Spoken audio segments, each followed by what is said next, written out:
experiences in my childhood, those things I think really helped me to have a bit of perspective and a bit of experience to relate to other people who are going through similar things and tell them you can come out on the other side okay.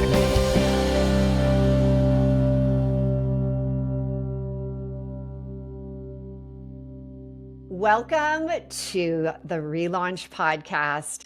And again, another pinch me moment is happening right now. I've just had the pleasure of having even additional conversations. I swear, sometimes the behind the scenes are the ones that we should be putting out there, because I got to tell you, this person that I'm about to interview has a heart of gold. He is one of the shining star. We're talking rocket ship.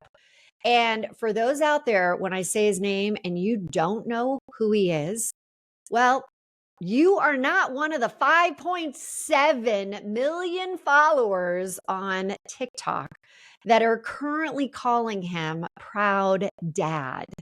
I'm talking about Summer Clayton. And crazy enough, everyone, this guy is, you said you're 28, but here's the thing. He does not have kids in real life, but he is the most incredible dad to all of these millions of followers. So you're going to get a chance to hear what he's doing. But every week, he sits down to dinner and a virtual chat with his kids, these internet kids that he has. He looks into the camera, he looks with empathy and tells them, hey, I'm really proud of you. He teaches them how to shave and how to do laundry. And it's okay to actually feel pain. When life beats you down, he's there bringing them up. And here's another thing he does. He sometimes prays with them too, right? This is what it's all about. Something higher than ourselves, something bigger than us, and bringing that around.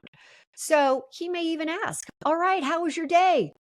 As he said in one video that I just watched. And he might decide to talk about what he's eating and show them about, like, hey, we're sitting down for dinner. We're going to go into that. But he originally was a fitness trainer. I just heard that he also is a teacher. And he was part of a fitness trainer at the Columbus Air Force Base in Mississippi. He's not a therapist. He is not a life coach. He is literally a proud dad to, again, 5.7 million people. And Summer, I have been so excited. Father's Day's here. And you know what? You should have this, I feel like there should be a crown on you, and I'm crowning you. This, you are the most incredible father.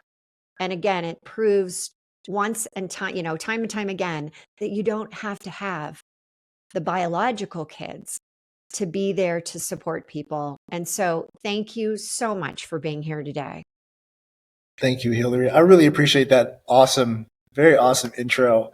I think I ran out of blood because I was blushing so much. So I really appreciate you just being so kind. I got to give all my glory and praise to God, because without him, I would not have the platform that I do. And so he's entrusted me with this platform. He knows that I love to help others, and I get to do that to the people that I may never meet. Very likely the majority of people I will never, ever meet. But I get to do this. I get to encourage people across the screen and share my life experience, albeit limited. I'm only 28. But it feels really good. Love the most about you are so humble. You are one of those that even as your users and your followers are going up and up, you have this incredibly humble kind of perspective on life. And I can absolutely understand why people are following you. And I sit here as we're talking, and I have a house load of kids, and I have 26-year-old twins. and you are a twin. And guess Yeah. what? I have boy-girl twins as well. So super excited to talk to you about that. But it was interesting when I was getting ready this morning, I said to my twins who are here, I said, hey, do you happen to know this guy, Summer Clayton? And they both looked at me and they're like, yeah, why? How do you know him, Mom? And I said, I I am going out to interview him. And they're like, what? Like, what are you talking about? I'm like, okay, well, apparently I'm cooler than you thought. And so thank you for being here. And you've just elevated, my street cred with my own kids. And my youngest daughter hasn't even come in yet. So when I tell her, she's going to be like, what are you talking about, Mom? What are you saying? I should have been there earlier. So I love the idea of always taking people. This is what this podcast is all about, the Relaunch podcast. And I got to ask you, you've had some really significant relaunches in your life already at like a very, youthful age. But what would you say is the most significant so far that has really set you up to be the proud dad?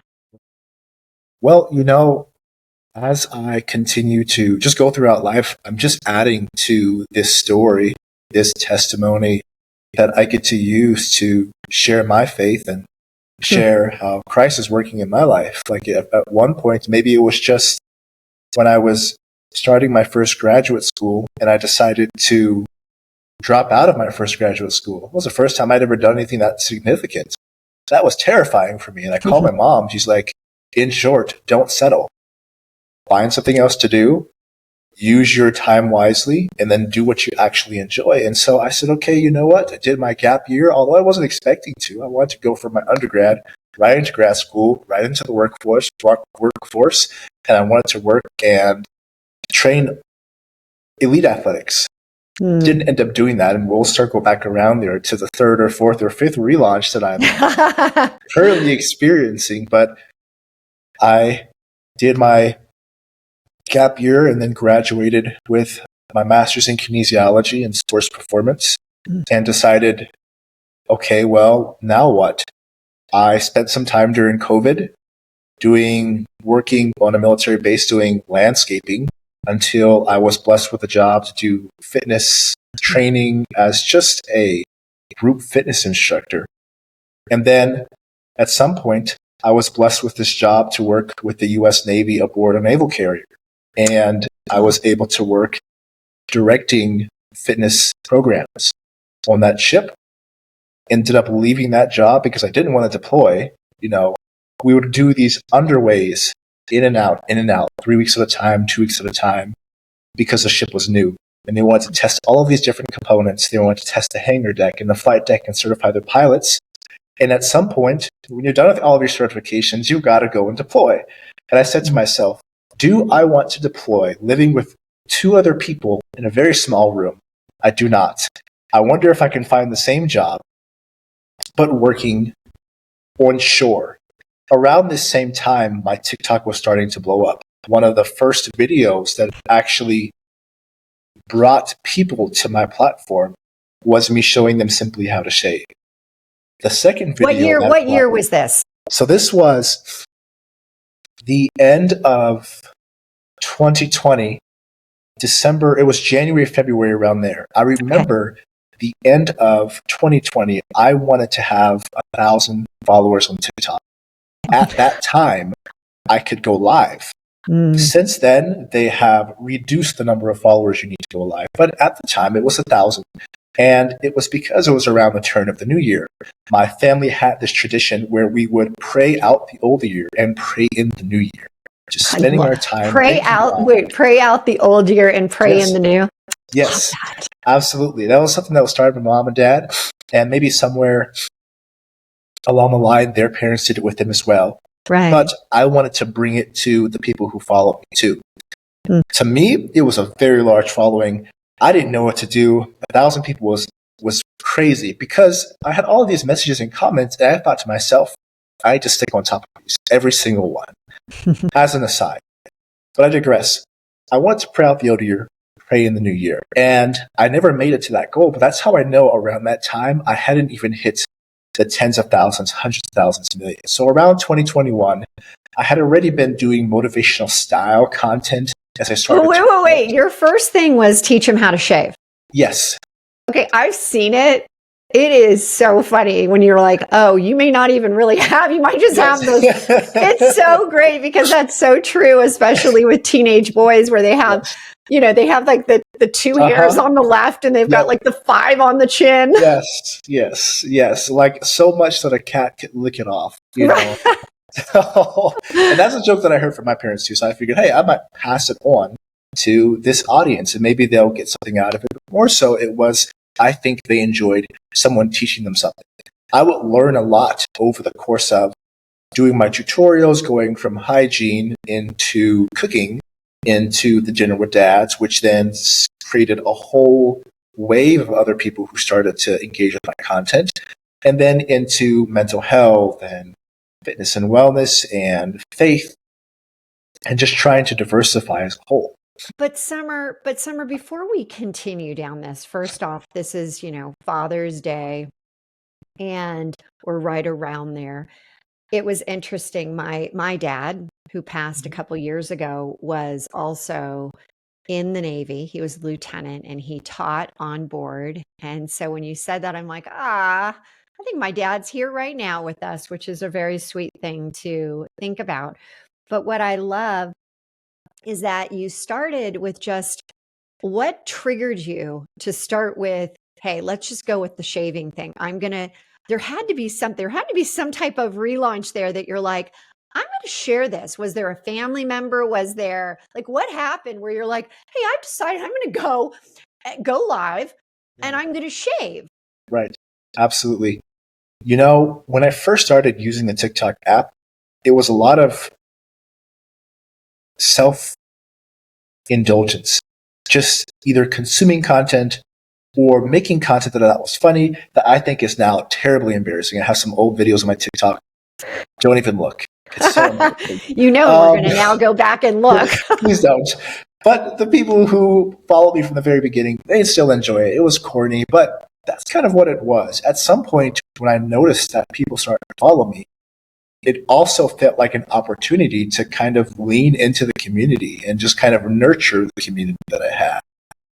I can't say that there was a point in time where I said, you know what, there's a lot of fatherless kids. Let me capitalize off of this. Yeah. It was more so I like to nurture people. I feel like God has placed that sort of encouraging vibe or tendency in me, and I get to use it.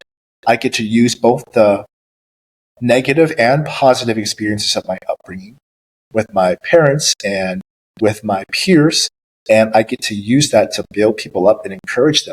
What really helped me to go full-fledged into it, or what really motivated me to do so, was this idea of younger me who would sit alone during lunch.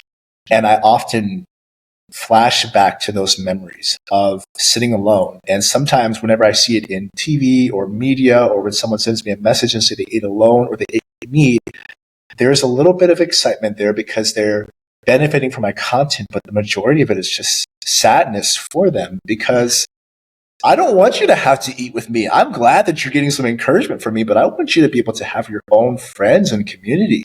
It makes my heart hurt to hear that people are sitting alone or being bullied or going through such horrible stuff. So that's what really, to me, motivates me today, is when I get those heart-wrenching messages or those heart-wrenching comments, or I flash back to the times where I was bullied or the times where I sat alone.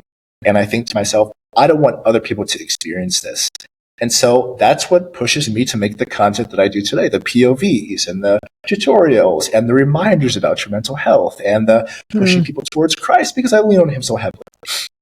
You have no idea how this is resonating with me. I ran an internet security company to keep kids safe online. Wow. For years. And I would go and I'd speak at middle schools and high schools. And I was always kind of paired up with a group called Rachel's Challenge. And it was the one from Columbine where the girl was killed, but she had this journal and she had this foreshadowing that this was going to happen. And in the journal, she talks about that, it's that one kind thing that you can do for someone, the chain reaction. And after everyone had been killed, and a boy came out and said, you know what? I was planning to commit suicide. And the night that I was planning to do it, that day, Rachel smiled at me and said something. And because that was an act of kindness, just a nice gesture she did, it allowed him to feel like, you know what? Maybe the world isn't that bad. And I really see, like, I have chills down my body that that's what you're doing. You're providing those kids that may be being bullied, that may not have friends right now, that may feel lost, that may not have the parent and the family situation. And you're giving them your time and your heart to really connect with them. So I got to, again, just shout out to you because it's so impactful. Now, your childhood, can you share with us what was that like? And there's relaunches there too. There's a lot of transition in my childhood. We were a family of little means, but we are also a very spiritual family. But sometimes those things have their own effects, I would say. Because we were a family of little means, whether we were able to control it or not, there were times where there was stress. And I know my parents felt it. I know that we felt it. My parents knew that we were in neighborhoods that were not really conducive to raising a family. They had to find ways to keep us disciplined, keep us safe. And some of those methods of discipline, I think, caused me and my dad to drift apart a little bit. He was really just the disciplinarian. As loving and as protective as I can remember him being, he was also the disciplinarian. And so that caused us to drift a little bit. And during those times where I would be transitioning from this elementary school to this one, this middle school to this one, I mean, after 6 high schools, it gets to be a bit hard to really have close, tight-knit friendships and to feel confident. Maybe some of the reasons that people picked on me was because I was awkward, but I think it was just because a lot of kids at that time in their lives needed something to step onto, to elevate themselves. All of those effects, some of which stick with me today, but all of those effects kind of made for, at some points, a childhood that I feel like there wasn't a lot of time to just stop and be and put down roots. And that continues a lot into my adulthood. I've moved so many times, which we can probably talk about later. But between the relationship with my dad, which has gone leaps and bounds so much better, and the experiences in my childhood, those things, I think, really helped me to have a bit of perspective and a bit of experience to relate to other people who are going through similar things and tell them, you can come out on the other side okay. So, Summer, do you have a better relationship, you said, now with your dad?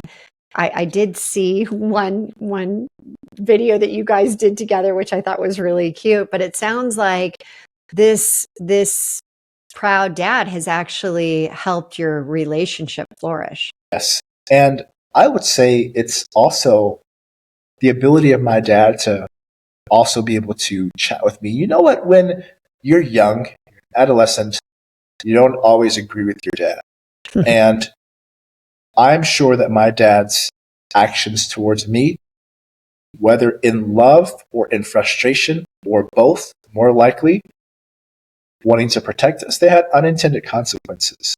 But when I left home, I think that was the biggest determinant of us being able to build together again, because we had space. What is it, the phrase, distance makes the heart grow fonder or something like that? Right. But as a teenager, you're in the house with the person that makes you frustrated. And sometimes you are being, you're over exaggerating things, you're being dramatic. And sometimes your parents can grieve your kids. That just happens. No parent is perfect. But as I had space, I had the ability to come back around and actually enter these conversations with empathy, understanding where he was coming from, understanding where my parents were coming from and how they grew up. And it helped me to understand, okay, you know what? I'm upset and frustrated now. This is what they went through. This is why they went to such limits to protect us. And at the end of the day, my parents are just getting older.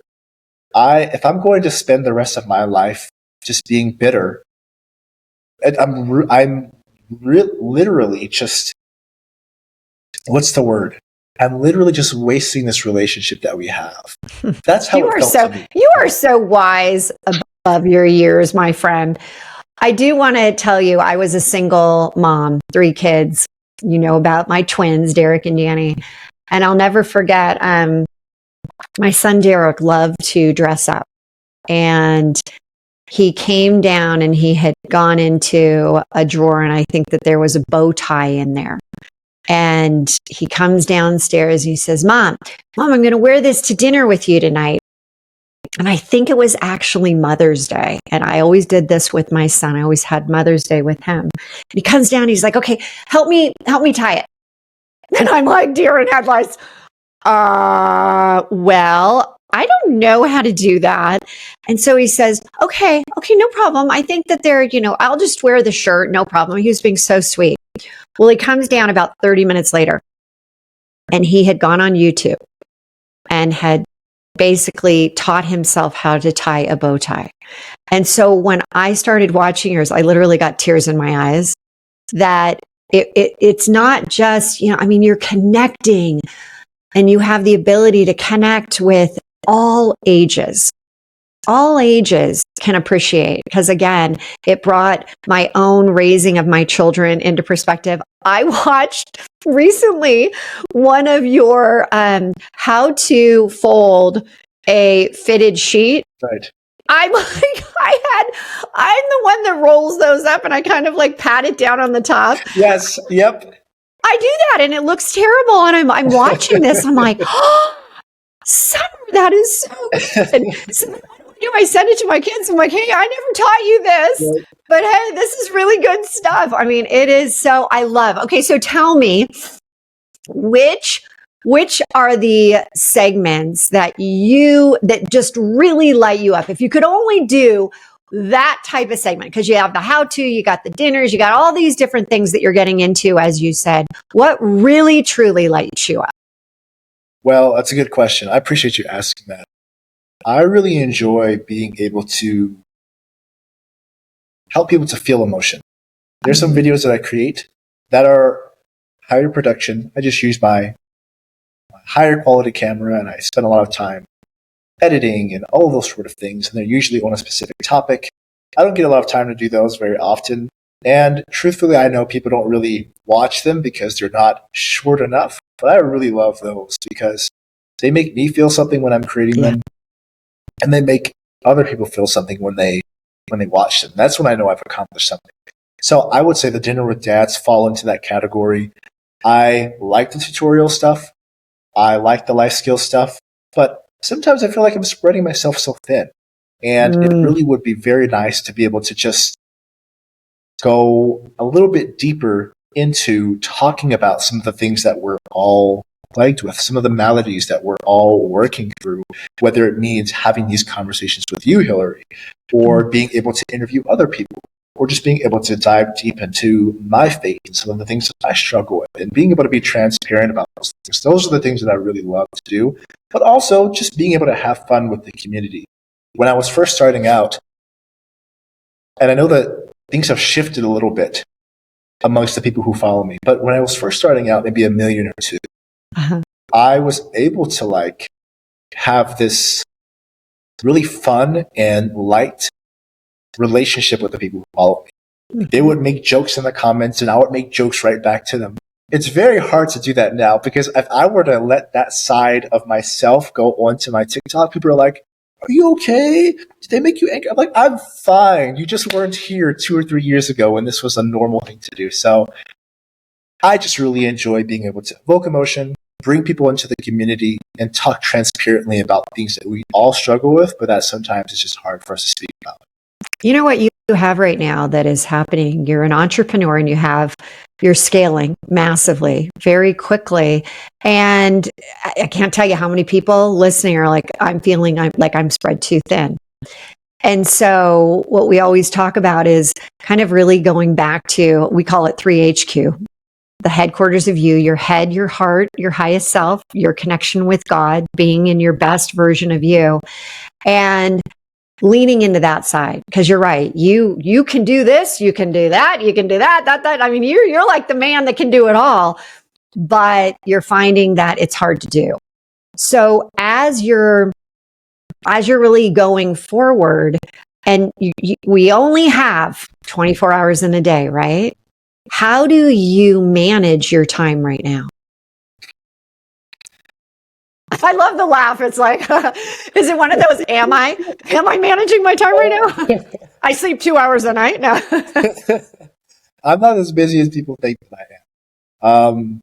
There are some times where I am. Right now, life is really, it's not settled because I've moved around so much. You know, I lived I lived in California, born and raised in California. We moved to North Dakota as a family because there was an oil boom going on at the time. So my parents wanted us to be able to have a better life. So I finished my 5th and 6th high school out there in North Dakota, did my undergrad in between 3 different universities because I couldn't choose what I wanted to do. And then went to Colorado for a portion of grad school and did my gap year out there. Then went back to North Dakota and then moved to Indiana for my graduate school. Oh my gosh. Moved back to North Dakota and then moved to Virginia for that job with the Navy. Moved back to North Dakota and then moved to Mississippi to work with the Air Force. And then I moved to California for a job that I got fired from. And now I'm here in Kansas. So I have not been settled. Okay. And I got to say, I write about a ton of moves and a ton of houses in my book. I have a chapter on them because I had so many. And you did such a masterful job remembering all these things. I'm like, okay, and then what did I do? Okay, so you have this unsettledness. Yes. My grandma used to call it the divine discontent of like where am I supposed to be? Where can I take root? Yes. And how are you going to, at this point, you know, you're talking about this moving around and timing, and you're like, hey, I actually have more time than you think. But you're 28. Do you want to be a dad someday? Is this something that you're thinking? I don't know if you're in a relationship, not in a relationship, but is that something that you're thinking about? Yes, I am. It's really cool. Talk about time management, and I want to hit back on that really quickly. I didn't want it to go unanswered. As I've been doing so much transition, I've allowed myself to rest and know that the timing that I produce content, it's okay to not produce 3 pieces of content every week. Sometimes I can just recall other content that I made in the past. And that's okay because God's blessing me with the platform. He's blessing me with the growth. And as much as I want to be a good steward of what He's blessed me with, which is what I'm in this season doing now, be more consistent, all that sort of stuff. It's crazy. When I was working those jobs full time, didn't have the time to be as consistent. But now that I'm not working all of those jobs and those really not labor intensive, but mentally intensive work, and I'm not in school anymore, I can be a better steward. And this is the recent growth on Instagram and the recent growth on TikTok. It just propels me into believing that this is what He has for me. And as I've gone into the schools and done my subbing and have been around some of the students that have enjoyed my content or have, for example, when I was in this middle school classroom, it kind of wrenched my heart a little bit. I was talking to one of the it was elementary school, one of the younger kids in 4th grade, and he was telling me that someone took the computer he always uses. And he was so upset by that. He started to cry, and my heart was like, it's okay, you don't have to cry. I was just feeling so empathetic towards him. I told him, hey, you know what? Sometimes we're going to go through things. We're going to go through change. And change is not always comfortable, but sometimes there are little things that we can do. So while you may not be able to have your computer with the screensaver that you added, maybe you can go through and adjust some of the themes on the wallpaper. and make it feel personalized to you. And those experiences with those youth, whether elementary or middle school or high school, and seeing them at their worst sometimes and seeing them at their best and congratulating them, it really gets me like, oh, it'd be super cool to have my own kid, whether I foster or adopt. I just like tap my feet down here because it makes me so excited. I don't know when that's going to happen. Obviously not right now. I'm not in a financial position to do so.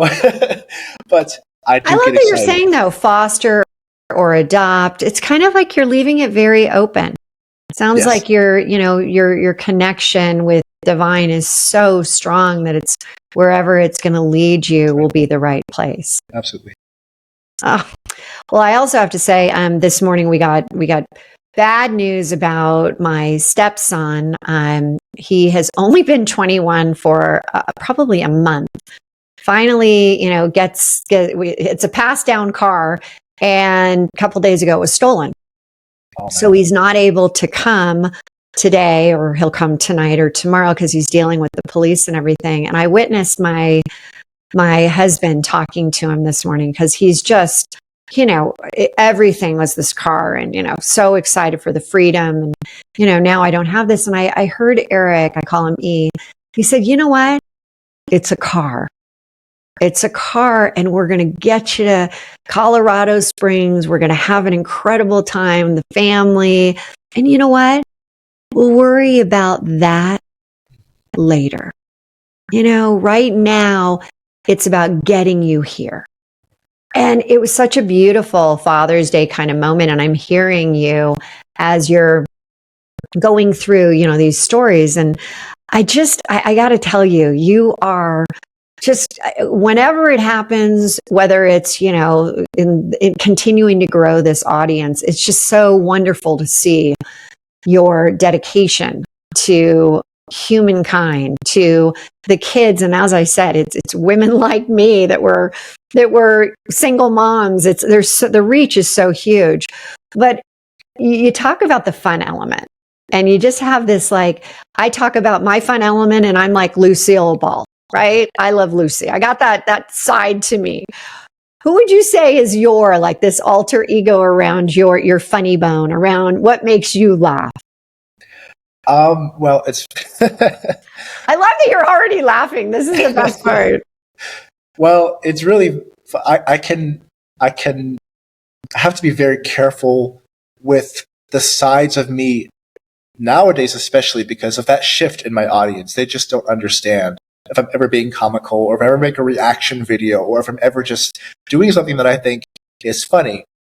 A small example. Some people will make videos, list videos, and they will say, for example, this is what I think of these 10 cars, and they will associate certain personalities to those cars. Like, for example, the 2003 Nissan Altima, or the Jeep Wrangler, or this, like, they'll associate these personalities to them. And of course, they're all done in jokes. Some of them can be a bit more biting, some of them can be a bit more cheeky, right, or whatever. If I were to do those now, I have to go through a whole different set of questions that I ask myself. I have to say, what if someone in my followers list has one of these cars? I don't want them to feel less than because I am, even in jest, making fun of these cars.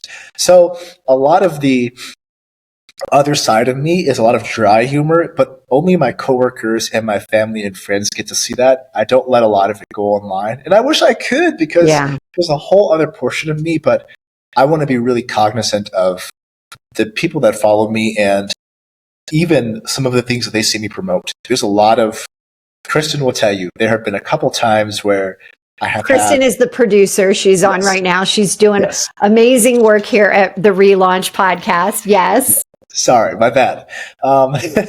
She will tell you there have been times where certain brands have come into my inbox and I turn them down, even though I definitely need the money, because I'm like, I don't need people to see me promoting these luxury brands, because I'm not about that lifestyle. I'll choose a Honda Civic over a BMW. I'm not a Louis Vuitton guy. Take me to the Walmart clearance rack, because it's about being sensible with your money, being smart. It's all of those things. I filter myself as I hit record nowadays, especially because I don't want people to feel less than or to feel excluded. That's hard, though. When you start to get into the hundred of millions of fans and people, which you're going to get, you're going to be there. It's hard you can't please everybody, right? And so filtering, I want to see the real you.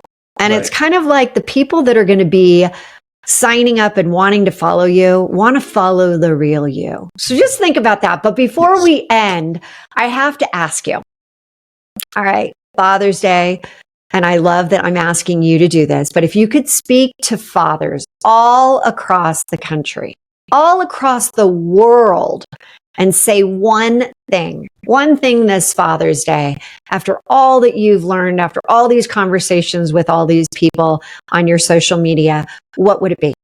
I would say there's no such thing as a perfect father. I play the role of an internet father.